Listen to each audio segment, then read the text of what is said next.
Good morning. Welcome to a brief presentation in regards to leadership in uncertain times. The current environment is extremely challenging as it pertains to leadership and our direction as not only a business, a community, and our country. Today we're going to talk about certain aspects of what makes for a quality leader and those tools that will enable you to be a more effective leader. I love this quote. The pessimist complains about the wind. The optimist expects it to change. The leader adjusts the sails. Very powerful. Leadership comes in a variety of forms and people. The quarterback is key to not only in our sports teams, but also in our business. The role of the quarterback helps to maintain vision, identify the objectives, and at that last fourth quarter play to score the touchdown to win the game. The first responder is a different kind of leader. This leader has to make decisions in split-second timing. Often, these decisions can represent life and death. This is one of my favorite slides. I'm very partial to dogs. The soldier with his dog is very committed. The dog represents unconditional commitment and love to the soldier. The soldier represents commitment and support with a very common goal of our safety, and his leadership and leadership with his dog is pivotal when you think about the safety that he provides for our country and those that he protects. The teacher. In today's society, education is playing a key role to help our divides when it becomes to social issues. The teacher plays a very key role in providing that leadership that forms our young and provides the leadership as far as where our future leaders will come from. Our healthcare workers. With COVID-19, the healthcare worker has been key to protecting us, advising us, and help us navigate some very challenging times. And last, those that wear the mask.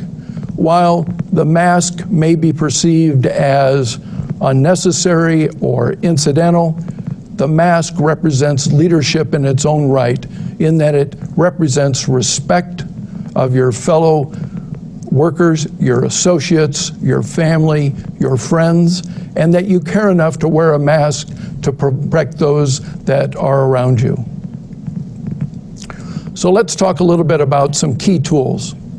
Dr. Richard Davidson is the founder and director of the Center for Healthy Minds at UW-Madison. Over the years, I have been a follower of Dr. Davidson, as I find his focus on emotional well-being to be a key component to better understanding those that I work with and my clients and my family. So when you think about emotional well-being, it provides certain leadership principles that can enhance your ability as a leader. Avoiding mindlessness is critical. Mindlessness can be defined as a lot of different things, but we've all been in meetings where you're unsure of the topic, and more importantly, you're unsure of the direction that you will go when the meeting concludes. So staying focused on the key issues is very important. Be generous in all that you do. Generosity is a tough measurement to quantify, but being generous is an attitude, and looking for opportunities to help those around you with no expectation of return. Be resilient. I really like this term, in that resiliency is defined as not that you can pick yourself up from a trying situation, but the speed at which you pick yourself up. Focus on the good. This will be critical as a country, as a society, that we lead and we find the good in all to arrive at that point that is truly achieving the American dream. So what are those qualities of an effective leader? You need to be able to inspire, create a call to action. Accountability, you have to own it. While this is a trite statement, it's critical, being a leader, that the call to action needs to be well defined and it needs to be yours, and you will be accountable for its execution. Innovate, be agile and willing to adapt. While the term pivoting is being overused these days, agility and adaptability are critical to be able to deal with the decisions that need to be made in split-second timing. Humility. I'm always humbled by the generosity of others who have been mentors and leaders and have helped me in my career. You need to be a good listener, but more importantly, be respectful of those that are around you. So, tools of a successful leader. Open and frequent communication. I cannot stress this enough. Communicate, communicate, communicate. A commitment to transparency. In our world today, especially in banking, transparency is everything. In a highly regulated industry and in an industry with a lot of different acronyms, transparency, helping your customers to understand the underwriting and the requirements in order to provide the services they demand is critical. Be engaged and be invested. All too often, people are superficial and are not truly passionate about your needs or your expectations. To be an effective leader, you must be engaged. Collaboration. While an overused term, collaboration is pivotal to bringing together your team and understanding all of the points of view that will allow you to achieve the goals that you have set forth. Empowerment. We've heard about empowerment and the goals that come with empowerment, but I cannot emphasize enough that as a leader, you're not providing the decision, but you're enabling your team to make those decisions and arrive at the right conclusion. Leadership during COVID-19 has been a challenge. That's an understatement. We need to, as leaders, we need to be compassionate. There are various points of view, whether to wear a mask, not to wear a mask, to socialize, to not socialize, social distancing. All are issues that there are different points of view. Be compassionate of those around you. Respect different points of view. Operate for the best of your team, the company, and your community. Again, back to the Dr. Richard Davidson and the Center for a Healthy Mind.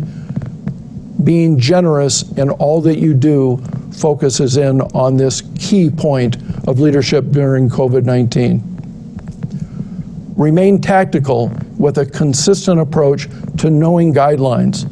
Know where you need to go, where the boundaries are, so that you avoid the mindlessness of being caught up in the weeds without achieving the goals and success that you have defined. Wash your hands and wear a mask. While it seems simple, it is what our mothers have taught us over the years about washing our hands, and now with the addition of wearing a mask, it's being respectful of those around us to help us all to remain safe and to curb the impact of the virus. So, call to action. Leadership always requires a call to action. Leadership can be exhibited in a very simple task. In your family, a circle of friends, co-workers, at church, business, in your community. Each leader is required to be informed, to be involved, and to be invested. You have to ask yourself each and every day, what have I done to look for the positives in the environment that I operate in? Have I been generous? Have I avoided the trap of being mindless? It is key that as successful leaders, we each make a difference each and every day. Thank you for listening this morning. I will be available for questions following this presentation. I'm glad to entertain any questions that anybody would have. Leadership is an issue that is defined differently by each of us, and would appreciate others' thoughts as well. Yeah. Hi, this is Lynn Crosby. Hey, I'm interested in hearing if anyone's had any experience with how business culture is changing in this remote work environment, since part of leadership is obviously the management while walking around. And how are people getting through that? Are we hearing any changes about culture being affected? And that's an excellent question. I also will point out that one of the other roundtable offerings today is a session on communication and culture. Dr. Tom Niebel is the featured speaker. I would encourage you to participate in that roundtable, because I think it would address some of the issues that you're talking about. But I know in our company, it is the transparency and establishing those common goals that has helped our culture get through these trying times. So when you think about banks, we have closed our lobbies at early in the process. We had to do banking by appointment. Now that our lobbies are back open, it's how do we reach out to the customer and provide that leadership and servicing their needs, but in a very controlled fashion.